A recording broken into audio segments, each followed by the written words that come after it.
2023 start. So not 2024 start. We days are like we know days. We go open our eye in September. This we say we could prepare for election December.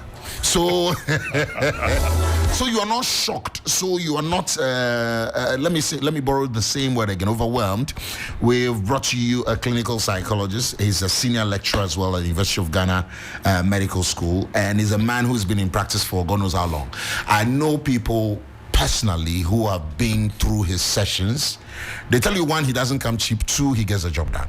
So if the man doesn't come cheap and I'm giving you free therapy, what else can I say?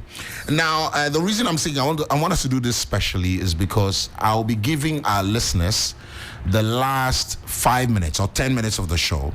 So you call in and share your problems. Don't mention your name. Don't mention where you're calling from. Don't mention anything that would connect your story to you in any way. And maybe we'll put him on the spot. These are things he's faced with at work on a daily. He himself, guys, he's taking time off. So I'm hoping that he's well rested and ready to start 2025. Doc, welcome. Thank you very much. Hey, this one, I said the whole December. I don't see you anywhere dirty in December. And they sleep small. Oh, okay. So Superman too gets tired. I tell you. Oh, interesting. Yeah. It's been a long year for you. Seminars here, programs here, sessions here and there. Absolutely. Even for individuals and corporate organizations. Absolutely. So you serve, they take break. You see, it's part of, like, I always tell people to look at themselves as a machine or a car. When the car is wearing out, it doesn't break down then. It takes time before it breaks down, but the car still moves. So, you know, your wiper is off small, but the car is moving. Then one day, everything just goes boom. So it's maintenance that usually helps us to be able to keep going.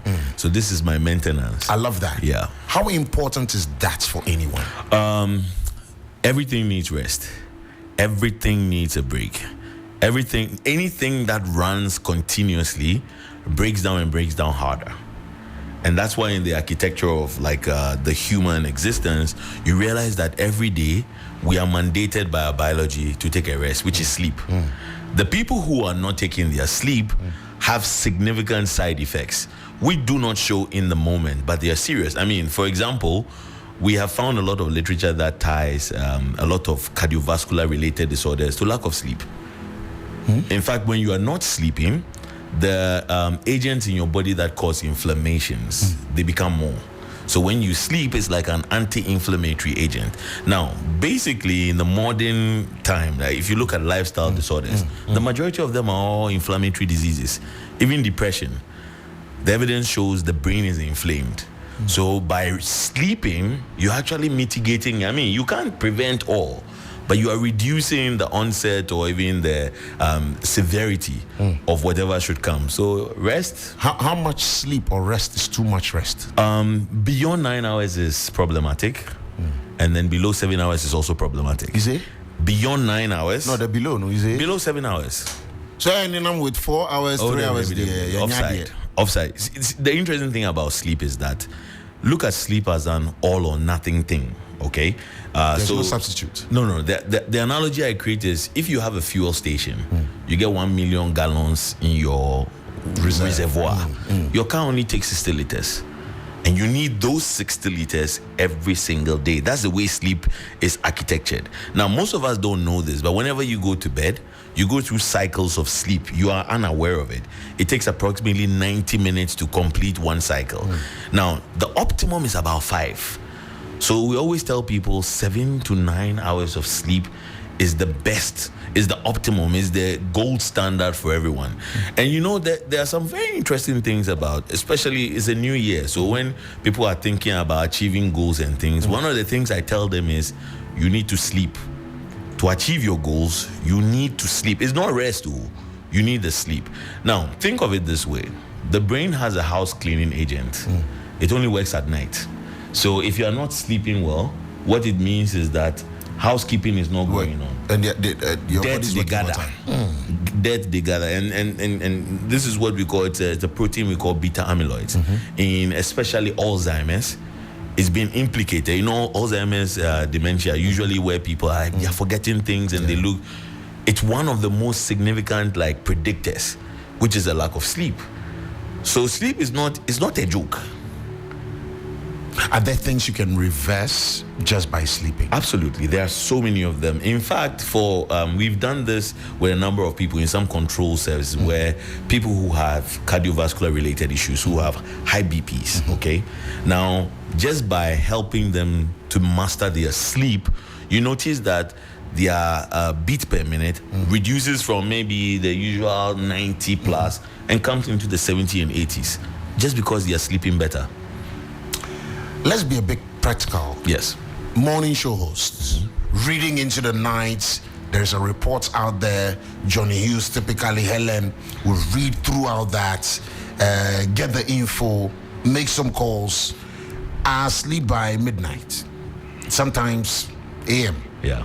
They're up again by 3. Even the body wakes up naturally after 3 hours just to come do their bits. Mid-morning, they feel a bit down, but then they're like, you know what, let me kick it up with some coffee. Aha. And then they keep going again, only to repeat the next day. Absolutely. How bad is the situation? It's terrible.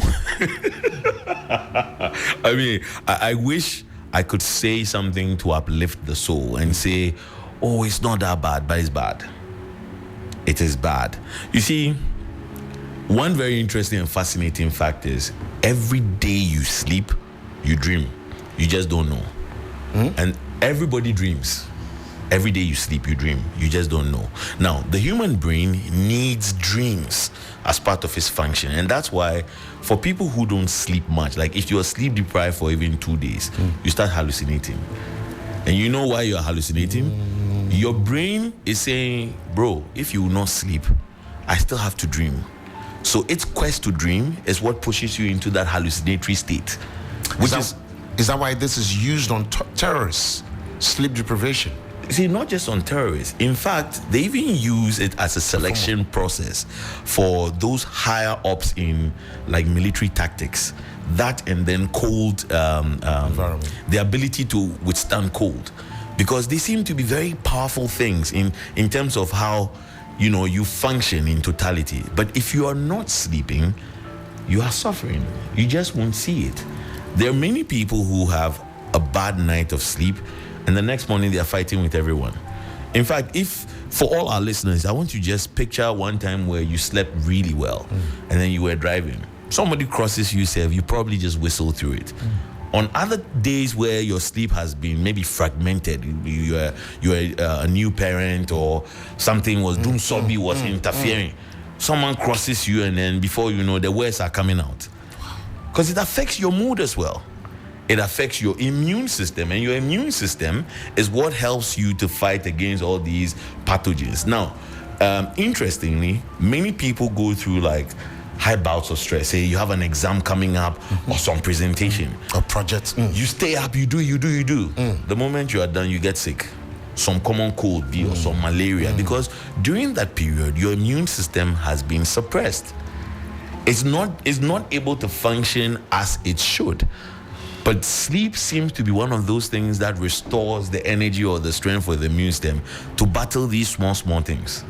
So you are not doing it now, you will thrive.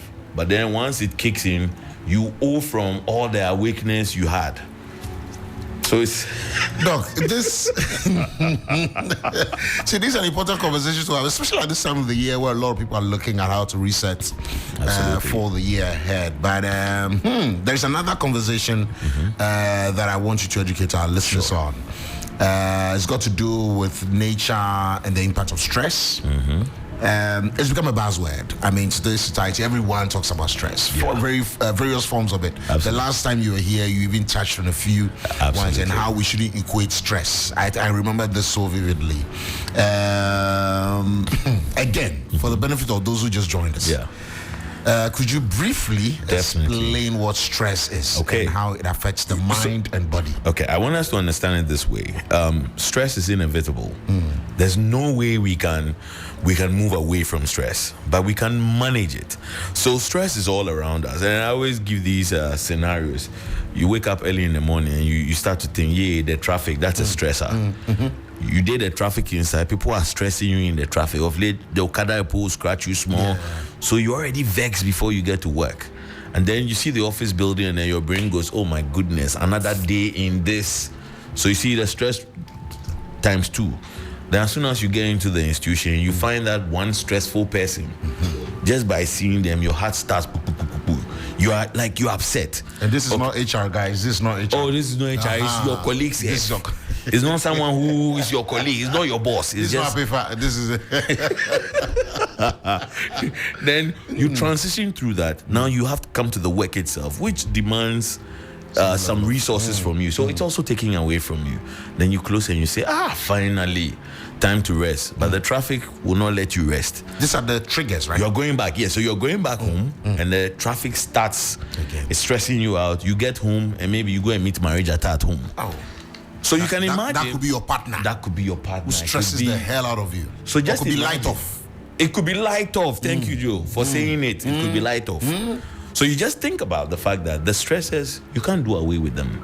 Now, the interesting thing about stress is a very subjective experience. So what I may consider stressful, you may not see as stressful. And it comes back to our coping resources. Yeah. Now, psychologists will tell you that stress is necessary for living because stress allows us to build resilience.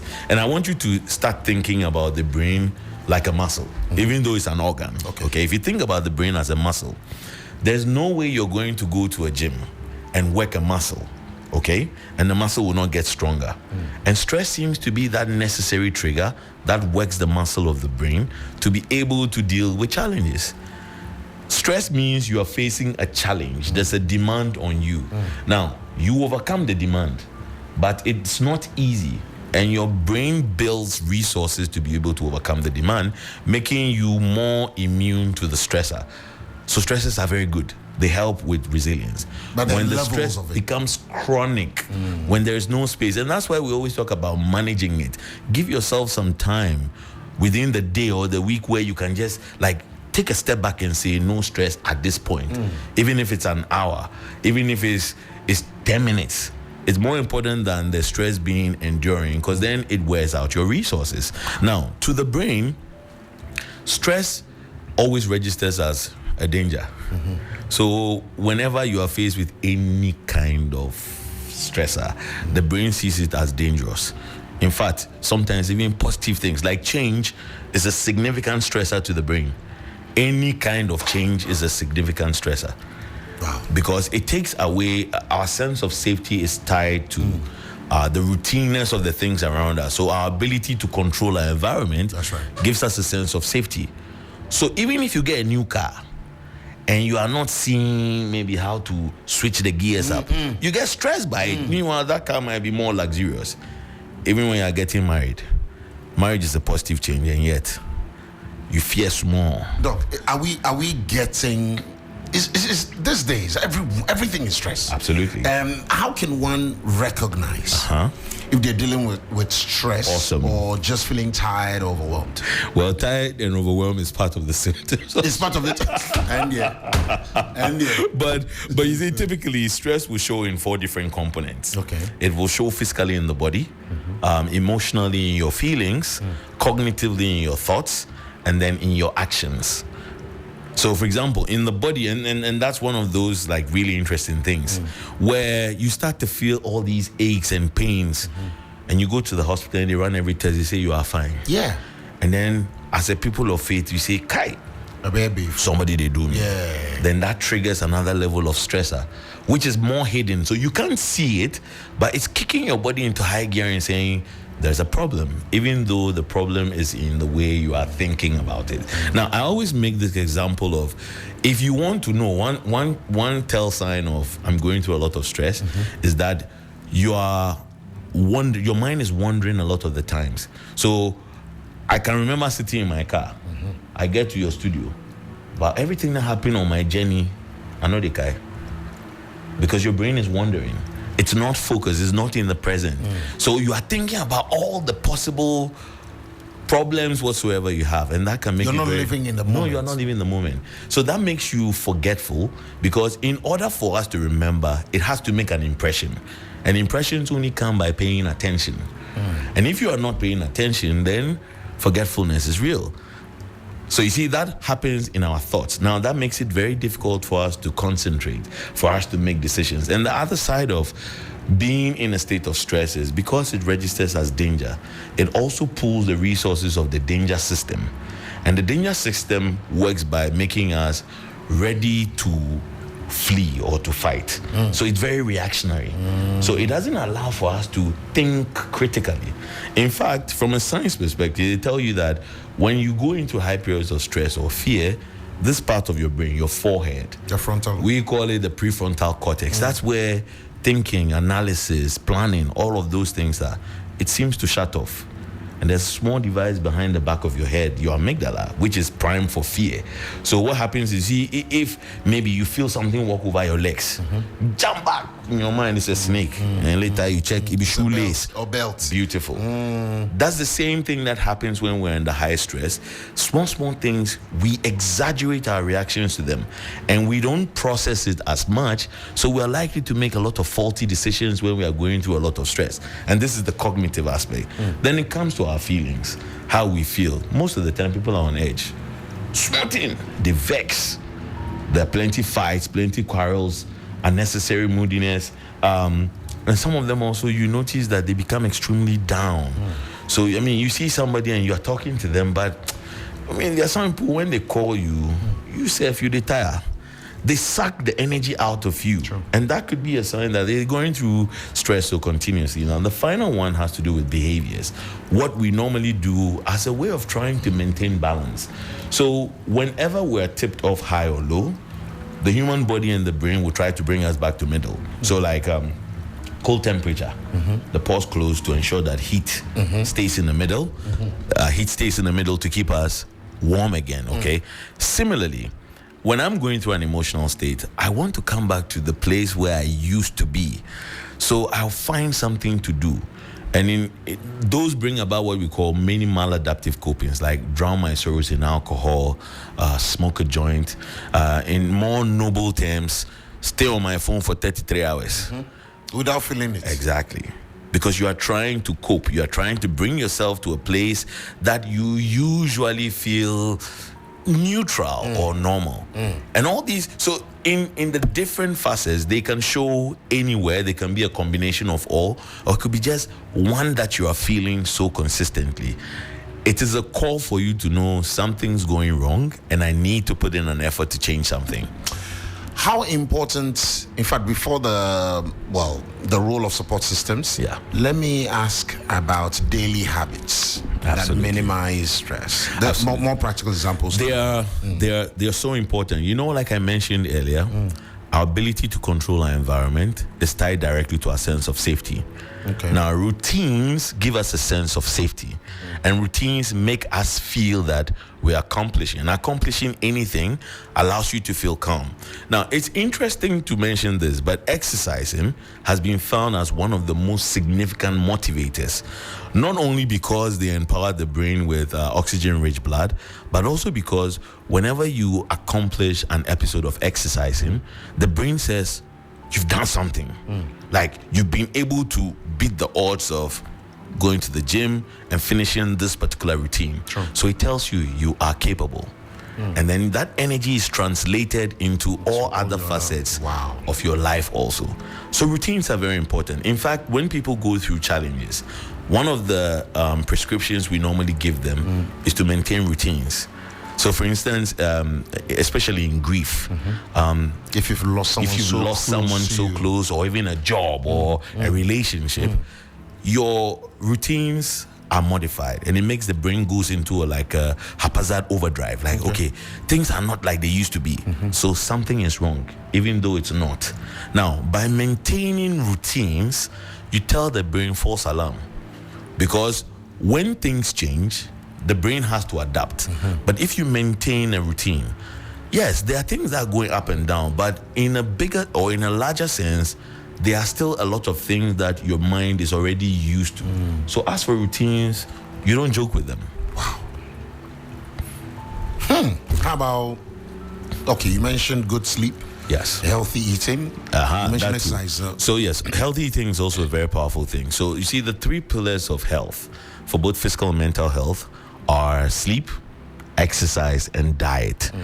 Now, a lot of the times people tend to do two of them and they neglect one. So they exercise and they diet, but they don't sleep. But the research is telling us that the foundation on which exercise and diet are built is sleep. So if you're not sleeping well and you are exercising, yes, you'll be getting at some level, but the optimum level you won't get. And for anyone who's trying to lose weight, the best time to lose weight is in the morning. Is it? For anyone who's trying to lose weight by exercising, the best time is in the morning.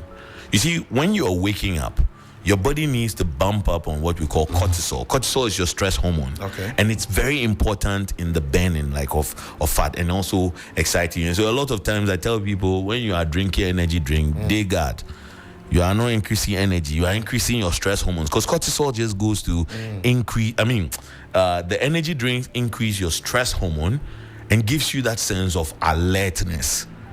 So if you want to lose weight, that's one of the best times to do it. Now, when it comes to diet, the research tells us this, and it's been done in about 190 different places where they have these places around the world they call green zones.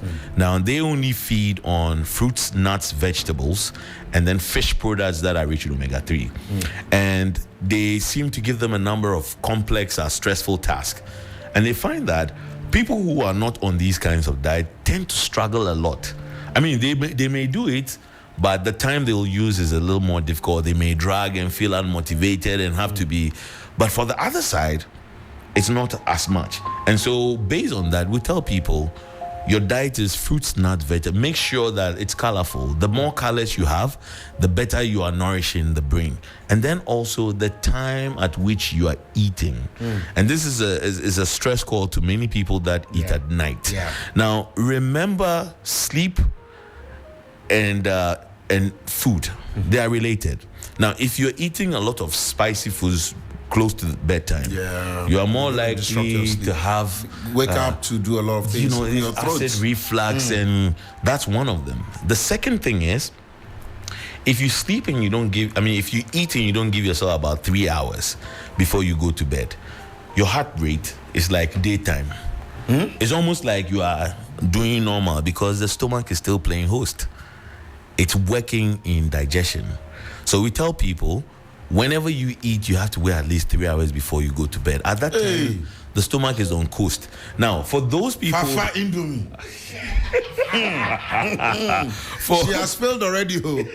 New Year resolution, they are shared 2026.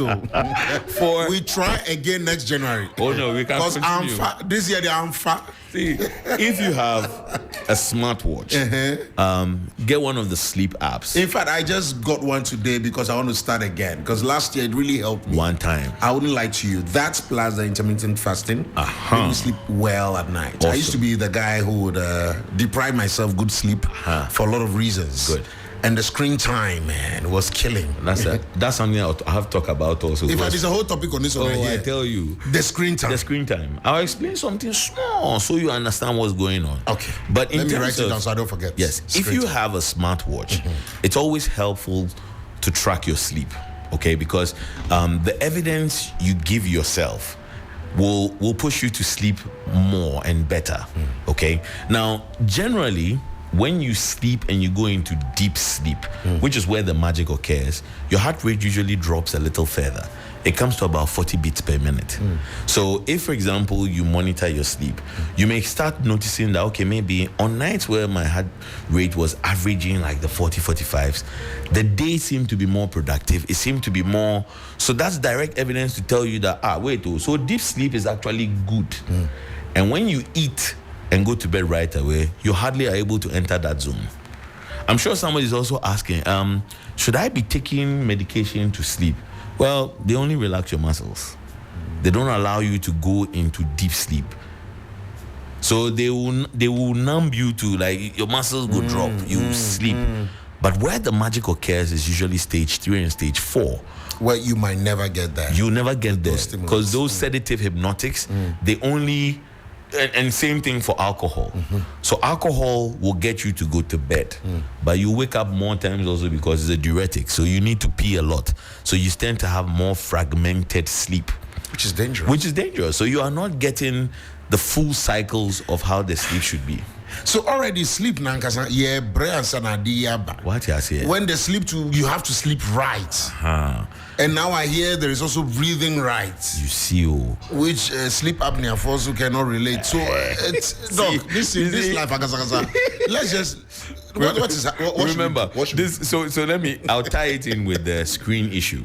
So you see, if you look at our evolution, we didn't have many distractions. So night catch, the sun come, you go to bed after hunting and gathering, and you come and eat small. That's all. And you go to bed. Okay, eat good, eat double, mountain.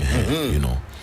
Now we have endless distractions, things that consistently steal our selective attention. You see the point? So you have a lot more things to keep your brain stimulated and prevent sleep. The sad part is the way our sleep architecture is, it works on activity and light. So when you wake up in the morning, the way your brain explains day is light and activity. So when there's no light and when there's no activity, what is next? It's sleep. Unfortunately now, we've found a way to trick the brain so that even when the night comes and the brain sees it's night, we say, no. We'll add more light. Laptop and then phone. You take your phone. Now, your phone emits blue light. It has the same wavelength as the sun. But the sad part about the phone is, when you look at your screen, it goes directly onto what we call your suprachiasmatic nucleus. It's your master clock. And it goes to tell the master clock that it is daytime. Dashboard. Your master clock that sets your day and night. Okay? It goes to say it is daytime. So now, how do you sleep? Because it is daytime. Don't get me wrong. There are people who look at their screens and they go to bed. But if you struggle with sleep, that's one of the things. And if you need to sleep well, you also have to expose yourself to natural light. Because like I said, the brain sets it based on your exposure to light. So it looks at the maximum amount of light and then the maximum amount of darkness, and then sets your day for you. So if every day you day room, you are not exposed to light, you start to confuse your master clock. And it makes it very difficult for you to go to bed.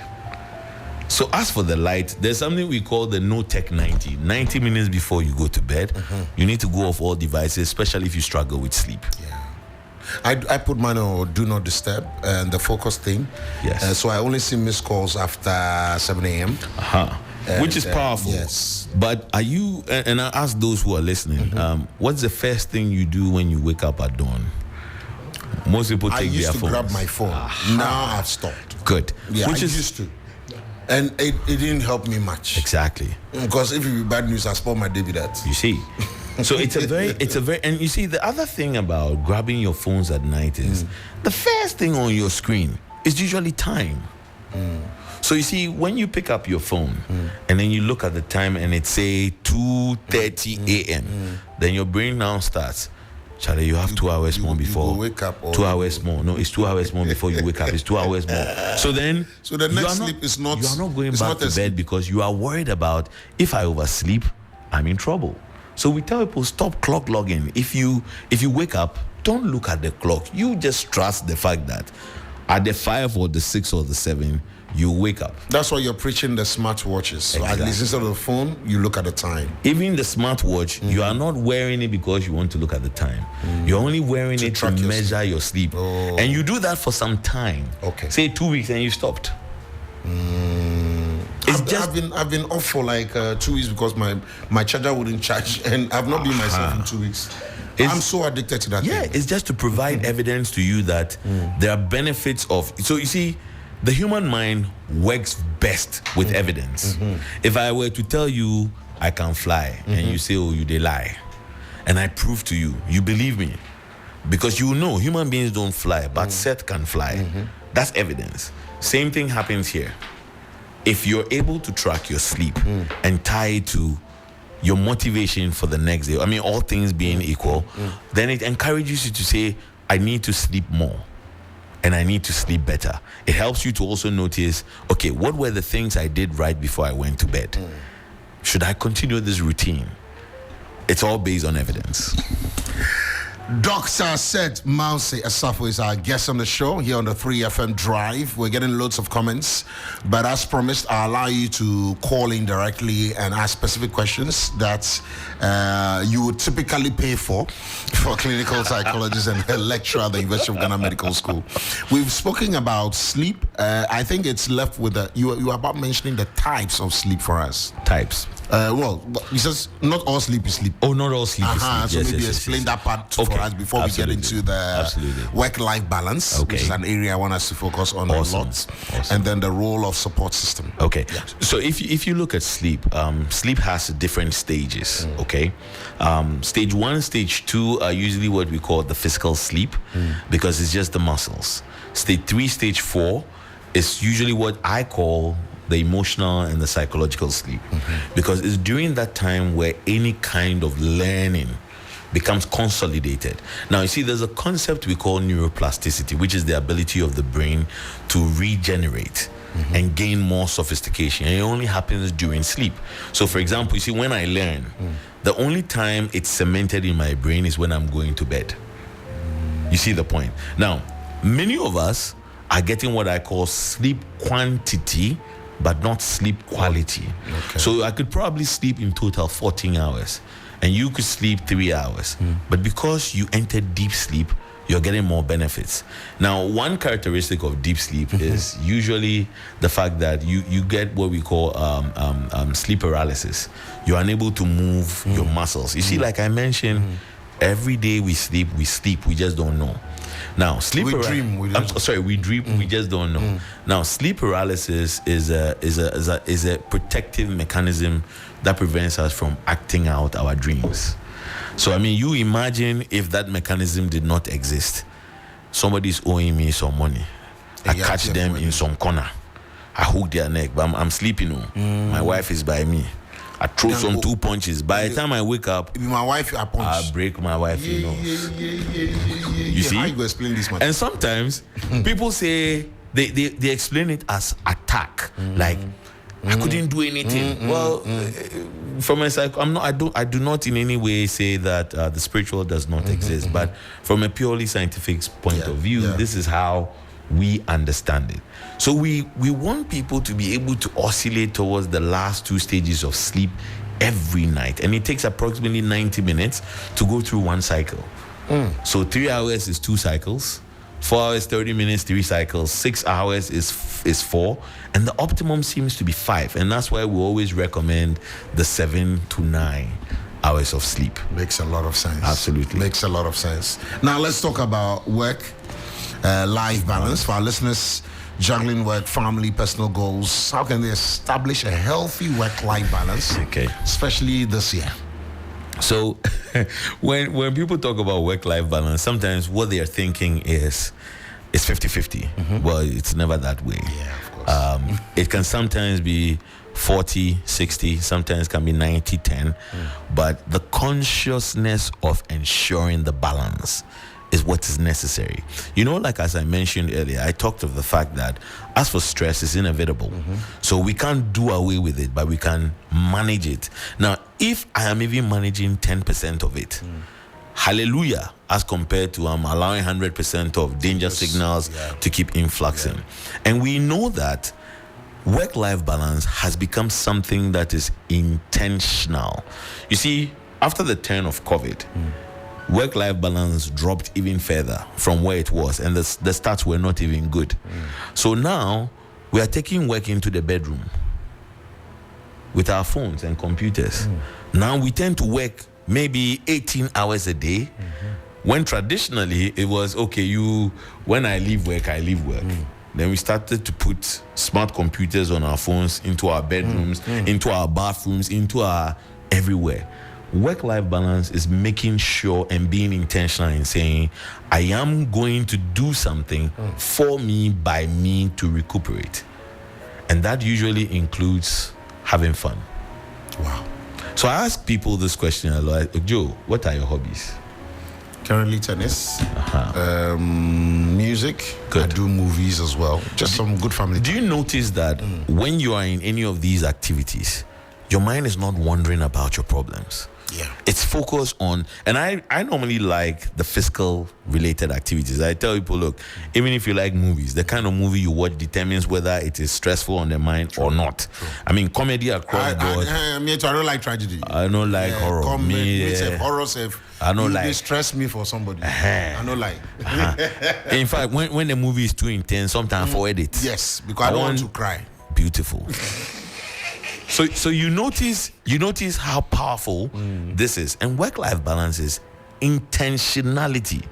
I go to work and I tell myself, in the course of work, I'm likely to get stressed. So my work-life balance is, I'm going to get up in 3 hours and walk down the stairs and just breathe in and come back. That's a work-life balance. Wow. I'm going to make time. And it brings us to the concept of holistic wellness. Okay, holistic wellness looks at your physical health, your emotional health, your occupational health, your spiritual health, your financial health. So your ability to ensure that you are investing in each of them gives you a work-life balance. Which group of people frequently visits your sessions? Which group of people have you identified as, okay, they form the crust? Yes.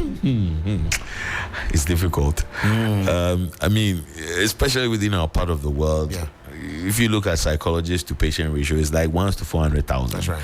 So it's so undifferentiated, but people come with everything. Some parenting challenges, but I suppose relationship issues seem to be the crust of many of these things. You know, like that feeling of I'm not being valued or I'm not being treated as I wish I can, and usually these are just communication issues. Because we're making assumptions and we say those things like, but he should know, she should know. And the other person to say, I'm not a magician. Yeah, say it. So just say it. So most of the time we work around being able to communicate. And I tell people, it's not what you say, it's how you say it. Oh, okay. It's the way you say it. You can probably tell somebody, I'm upset with you, and they don't feel as angry as when you say, you always do this, you make me... Hey, you're attacking me. And the word you, never, those combinations, they put the brain on the defensive. So the brain stops listening to understand and it listens to respond. So I'm picking on the last phrase. Oh, so you say never. And I didn't hear the other one. The other one I didn't hear. So we normally have to just work around helping people and to also look at perspectives. Because usually when it comes to human emotions, it's the way you explain it that determines the emotion you will feel. And I always tell people this, look, I used to drive, I hate it when somebody crossed me. In fact, I'd be Michael Schumacher. I should be first. So when you cross me, you first thought, oh, you think you are better than me. And that usually will bring an emotion of anger. Until the time when my stomach was teaching me some catalytic reaction. Across people, finally in chambers, it dawned on me, guy. So is it possible that all those times people too were crossing you, there were reactions? So now somebody crossed me, my brain says, oh, they tire. And it changes the emotion from anger to even pity. So it's perspective. It's the way you look at the picture. And that's one of perspective taking is something that we tend to do with everybody, whether it's corporate or individual, that how you explain it. We tend to have very automatic thoughts. Our automatic thoughts are usually negative. From a place of evolution, we're always looking for what will go wrong so we can deal with it before it comes. Now, as part of that, we tend to see negatives first. And for many people, once they see the negative, they lean onto the negative. They don't ask themselves, is there another explanation for what is happening? And that only saps your energy and just drills you down. I really want to find out, I don't know, have you had politicians been... We see everybody some. You know, during the election, I've always wondered how these politicians, how the state of their mental health be, especially with everything they go through and hear and people say about them, and also their office. Charlie, you go see, then oh boy, they here, then go another place. At their age, do you see the way they age? Sleep? Yeah. You see the way they age quickly. Yeah. Look at before and after. They age very quickly. How President Muhammad they do them, how President Akufo-Addo do them. You see, these were they humans like us? Do they eat? There is a fortitude that comes with having to deal or be in a certain situation continuously. It doesn't mean it's good, but we also know that the brain adapts very quickly to these kinds of changes. Now, I tell many people to recognize that whatever you do it right, you do it not right, somebody will have a different opinion. So anytime we start to worry about what others are thinking, how people would appraise it, we are stressing ourselves out. Because however you do it, people so talk. Somebody will have a problem with it, an alternate opinion. So if you're able to start looking at you, and now there are many people I tell, in this year, the most important thing you have to do is to be content with yourself, is to appreciate you, is to not worry about people's opinions about you, and also be able to stay in loneliness with yourself. You see, the moment you enjoy you will not in any way bootleg or drop yourself down for another person. But when you don't enjoy you and your joy, your motivation is tied to external sources, they get to control you. There's no more value. It's okay for people to say what they want to say about you, but it's not okay for you to say the same about yourself, because you have all the story, all the picture that everybody else does not know. So this year, if you are listening to me, remember your company, your own company should be the most important thing to you.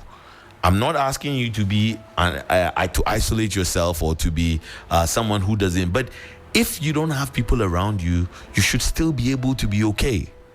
And it's a powerful thing. It's a value system.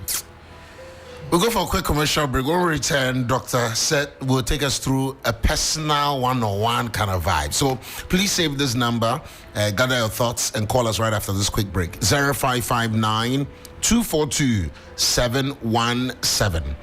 Someone sent a message, Giovanni, asking about how to overcome addiction. And these are things you will pay for when you get to his chambers. Let me put it that way. 0559-242-717.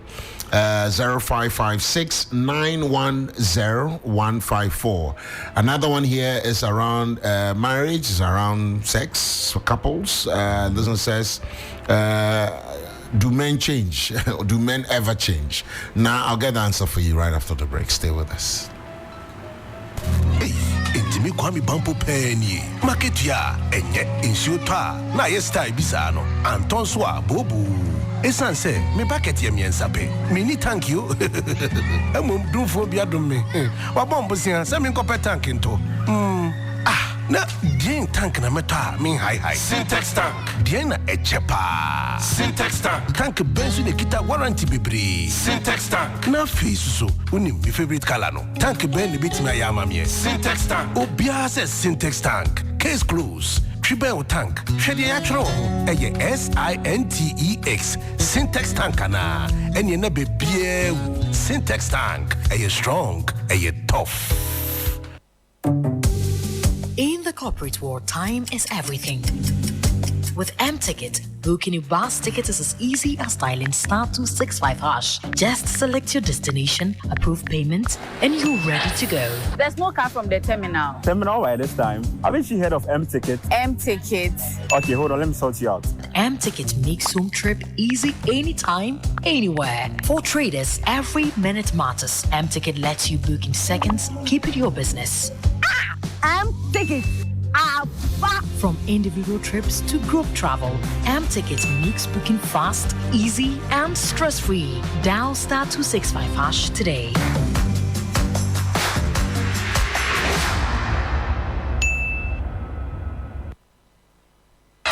Reliable, check. Comfort, check. Strong, check. Tough, check. Tried and tested, check. Affordable, check. Comes in so many colors and sizes, check. Suitable for domestic and industrial use, check. Choose quality, choose Syntax tank. Available nationwide and comes with 7-year warranty. And remember, Syntax tank is a caring brand too. Syntax tank, a strong, a tough.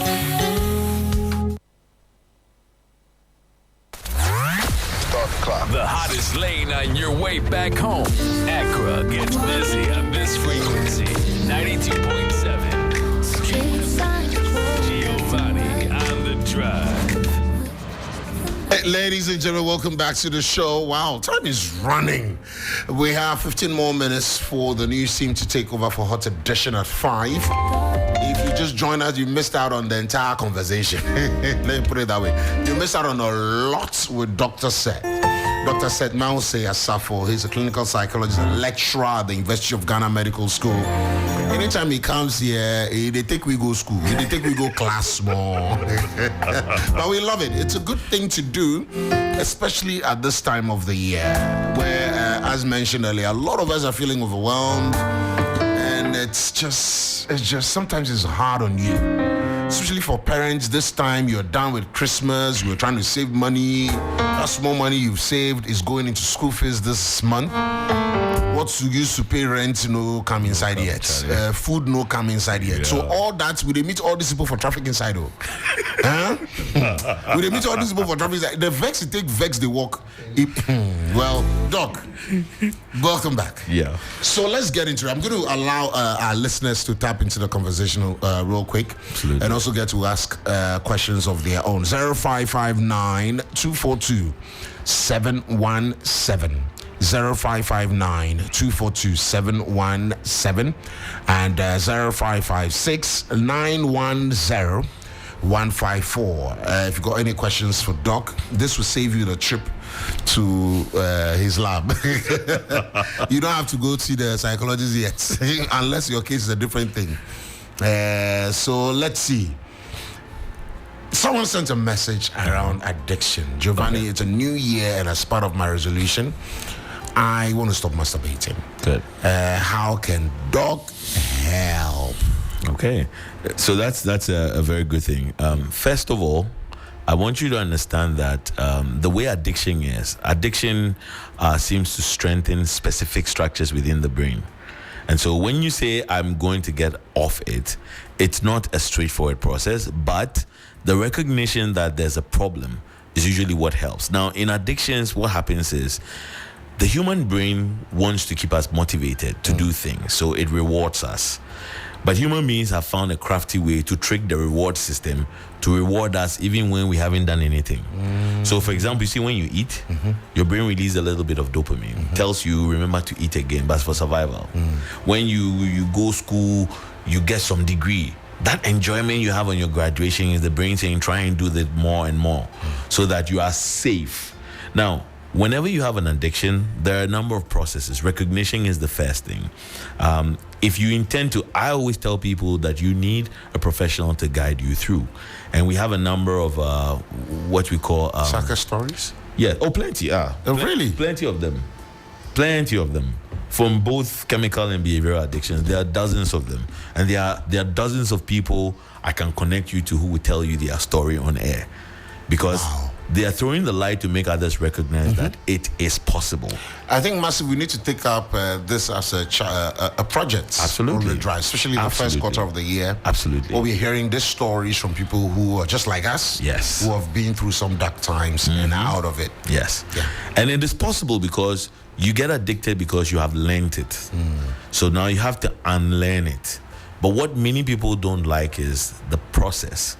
Because coming off any addiction is a process. And learning is not a simple thing. You've built a story building. Then you want to take dynamite, just level them one day. It doesn't work that way. You damage the building. But in addictions, you have to you have to lift the blocks one step at a time. And then you come back to the process. Now, I have a number of resources I can give you. We have these support groups. One of them operates in the University of Ghana.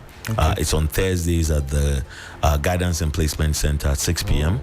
So if anybody has an addiction, I would recommend that. It's run by, his name is, together with a number of other people, Alan Mentz. He also is the, I call the resident counselor for Iris Place Rehabilitation Center, also at Westlands, just behind Wisconsin University.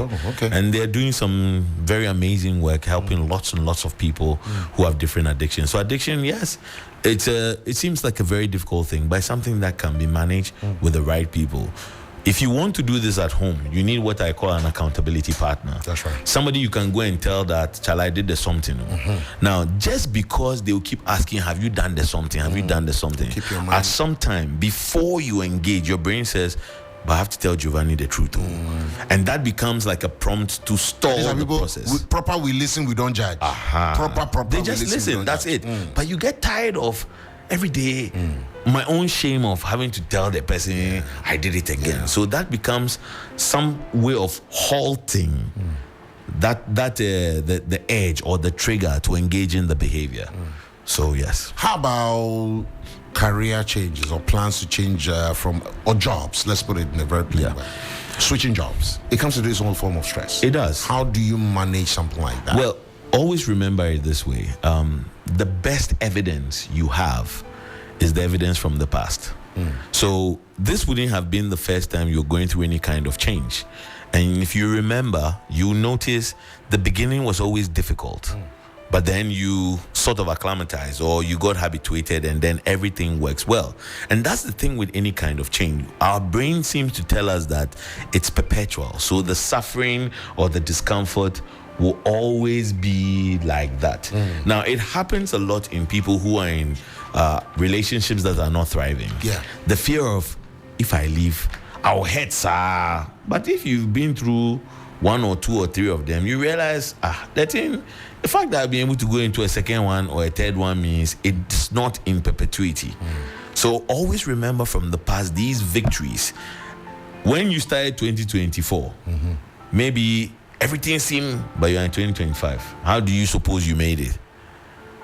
Wow. Doc. Yes, sir. Another one. The thing that, see, guys, can you call in as well? Because the message, I think people are shy. Giovanni, new year, new me. Are New Year resolutions any good for one's mental health? Yes, they are. But there's a huge caveat to it. You see, the science tells us that resolutions are usually most achieved when you take one at a time. Many people tend to have plenty resolutions at the beginning of the year, and they are hyped at the beginning. Except that when you are taking hits on 4 different fronts, before you know, you would have lost all, and you come into a place of self-blame.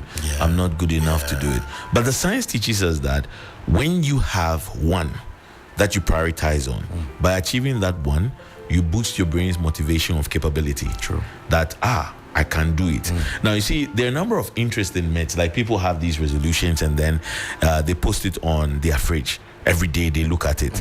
Unfortunately, the looking at it makes it become neutral. Rather. In the brain, yes. The brain's visual system acclimatizes to things. So you see, when you go into a new environment, you're always looking around. But after some time, it's no longer new, it's automatic. So same thing happens when, like, you're trying to achieve a goal. You are better off putting that goal in different places just for it to be novel. And always remember to break down your goal into little smaller, parts. achievable ones. Because if you achieve the A to B, you know then, I could do A to B, I could do B to C. But sometimes we set goals, and it doesn't mean that you set a goal that is easy. Because if the goal is easy, it does not recruit the energies from the brain to try to achieve it because it's too easy. But if you set a goal that is above you also, you never start the process. Always postpone. You always be like, hey, can I do it? So your brain spends more time thinking of, can I achieve the goal, than starting the step.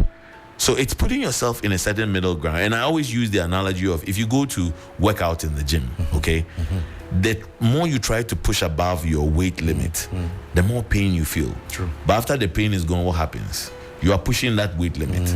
So anytime you notice you set a goal or priority that seems a little above you, by putting in a little effort, you now prime the brain to act, to sort of employ the resources that allows you to achieve. Dr. Seth Asafo. Well, we also know you as a sex coach. How is that going? That's a side of you a lot of people don't know. You're a certified sex coach. you preach orgasm and other things. Doc, your job, you are a blessed man. Oh. Do men come to you and say, guy, how go you give me orgasm? Not entirely. I mean, see, Not directly. The cultural description of men is every man believes he's a stallion. Yeah, true. Even though when you do the comment, you ask the woman, say, The women have the final say. then the men say, hey, the way I did. I do it. So it comes back to a communication gap. Like people hardly are, people are unable to talk about how they feel. And it seems like sex is a taboo topic, but it's an integral part of any meaningful relationship.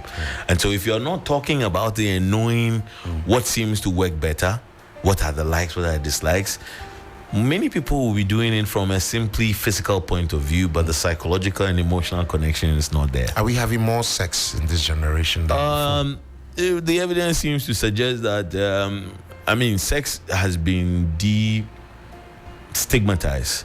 So among the younger crop, and of course we understand exposure to sex material online means that because it's in our visual face. People are able to do it more without the feeling of. But we still have people who are old, are married, but they see sex as a taboo. In fact, they feel a lot of guilt after they've engaged in sex with their legal partners. Wow. Because as they were growing up, it was seen as demonized. In fact, in the same way, they can't even do anything apart from a specific form of sex, like position. Yes, apart from missionary. Good old missionary. Anything else seems, and it's a difficult thing. But when they come to you like that, what do you tell them? Because it's like you just admitted, it's a very difficult conversation to have. Like I always say, it's about perspective building. So if you understand where they are coming from, like somebody whose mother used to say, "Hey, it's not for enjoyment. Hey. Procreation." So you are listening to all of that. Now, don't forget, for a lot of problems, just by being able to verbalize it, you've solved it in a bit. True. And it's difficult for them to talk about this with anyone. So if they can open up to talk to you, they've connected with you on a certain wavelength, which means that they're more likely to listen to some of the prescriptions that you give them. So for me, it's me asking them a whole lot of questions and say, oh, you go and research on what sex is. It's not me saying it. And they come back, okay, it's procreation, it's enjoyment. I say, but who said it? I didn't say it. So is it possible that there are people who are using it for these purposes? You have started to recondition their mind from the very robust ironclad arena of it's only for procreation. And it takes a process. Some people are just afraid. Some people have had negative experiences, and you need to work with them on all of that. How safe is it to, or at what point do you need a psychologist? I don't think you have to wait. Like I said, maintenance. When you're driving your car, you don't have to wait for it to break down before you finally say, I'm going to go change the oil. You're doing it to give it more life. So just like I recommend to people that make sure that at the beginning of every year, you go for your physical health check and your mental health check. You don't have to be sick. You are just ensuring that you are giving yourself more time and more life. In fact, if you look at as we age, because our organs have taken hits from years and years, they're already reducing potency. And by doing some of these tests, you get to see, and it tells you, okay, slow down. Do these kinds of things as part of the ways of helping yourself gain more composure, even within this period. So you don't have to wait. See someone and just bash off ideas. I'm a psychologist, but I also do therapy. I go see my therapist because I also have to debrief. I also have to vent out a bit. I also have to ask for perspectives. Like, this is what I'm going through. And mind you, it's a very different ball game being a psychologist to yourself. Wow. You're also human after all. Before we let you go, Doc, this is it, guys. We want to have your official line. Okay. We want to have your official pages as well. Yeah.